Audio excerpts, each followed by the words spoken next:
I'm Grace Kuch. Today we are going to be making beaded necklaces. This is one, and this is the other one that I made. It has Grace on it. So I am really excited to be filming this video. I absolutely love crafting, and so I thought I'd share a fun project that I've been wanting to do for a while. Here is some inspiration off of Pinterest to make these necklaces and what colors I wanted to use and that sort of thing. And in this video, my friend Leighanne Kelly is making them with me. She has an amazing craft business, so I will link down below her Instagram and you should go check out what she makes.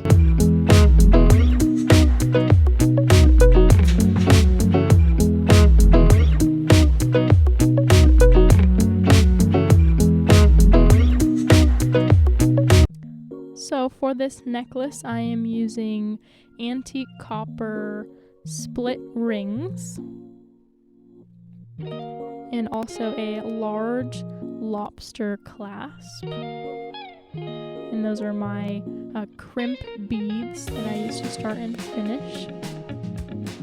I'm using a mixture of brown beads, and then these are purple and red beads that are berry colored. I'm making a name necklace, so I'm using my name, G-R-A-C-E, Grace. And then I got this beading bowl that spins, and you use a little curved needle to pick up the beads. It's really cool. I'm still learning how to use it, but I can see how it can be a lot more efficient for making necklaces quickly. I'm using soft flex wire in fine. It's linked down below. I made it about 20 inches long for a 16-inch choker necklace. First, I take a crimping bead and put it on my wire, and then followed by a split ring. And then you fold the wire, you put it back into the crimp bead, and you want to make sure that the wires don't overlap, that they're just right next to each other, and you tighten it up and leave a little bit of a tail. And then I take my pliers once I get it all tightened up, and then you just smash it down nice and tight so then your wire does not slip through.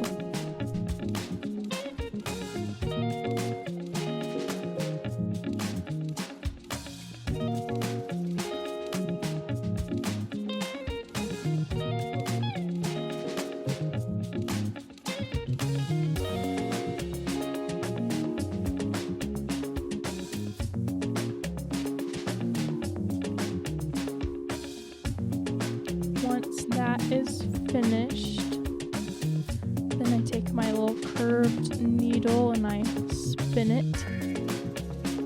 my beading bowl, and you pick up. I am still learning how to use it, so sometimes I'll pick up a bunch of beads, or sometimes I will not pick up any beads at all.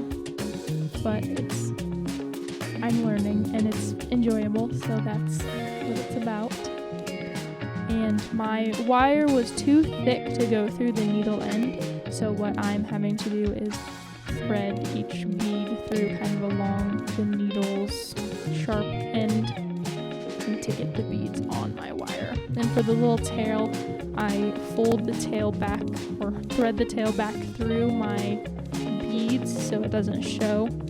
Then so you just have a little bit extra space.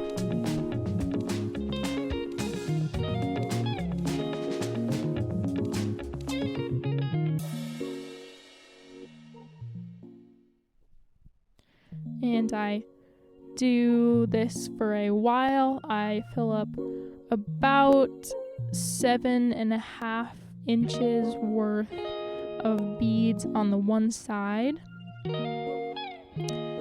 And I had to let go of my perfectionism, and I decided to, instead of doing a pattern, I was doing all random colors that were mixed together, and this bowl makes that nice and easy to just put all the colors in and hope for the best. And I really love how it turned out and how it's shaping up.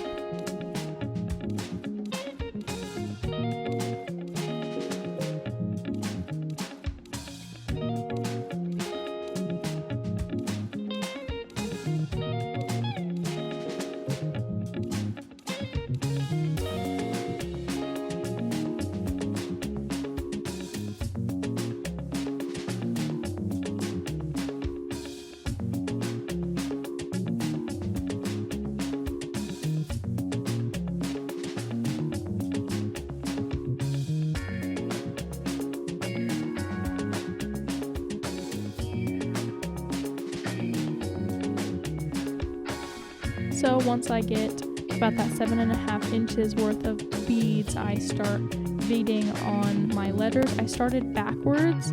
I started with E, so then when someone is looking at my necklace, then they can read it.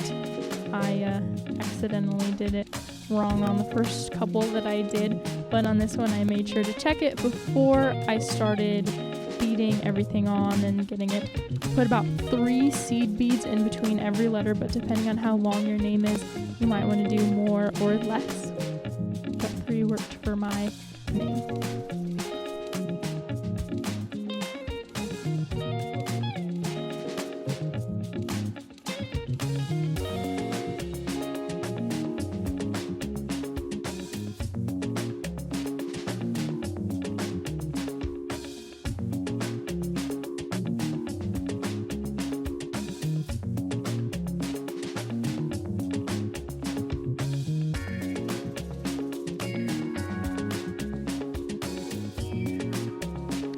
So I just continue threading on all my letters going backwards, and then I fill up the other side with the rest of the beads.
So once you reach the desired length, then you're going to do the same thing as you did at the beginning.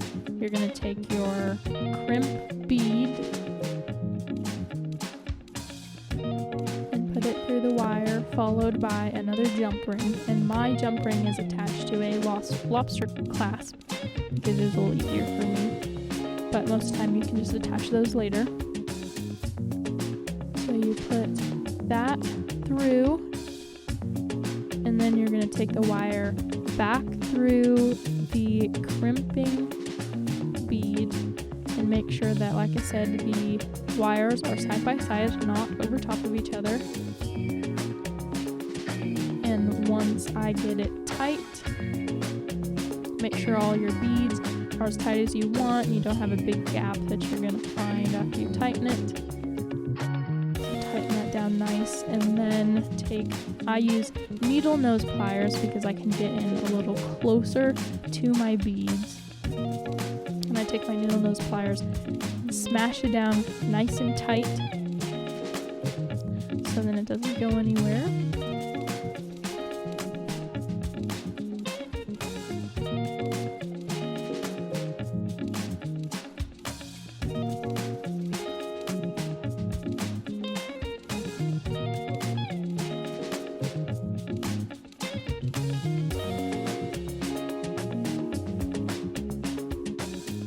And then when you are done with that, you want to take the tail that is left and cut a little bit off.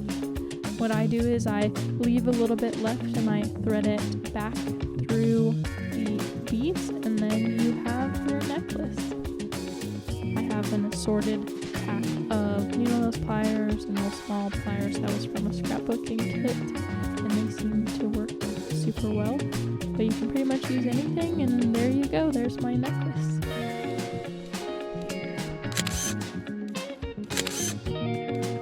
Thank you so much for listening. Please subscribe. I will be doing some more crafting videos hopefully as I find more interesting things to do. I will link all the products that I use down below. Please give this video a thumbs up and again subscribe to see the rest of the videos that I'm making.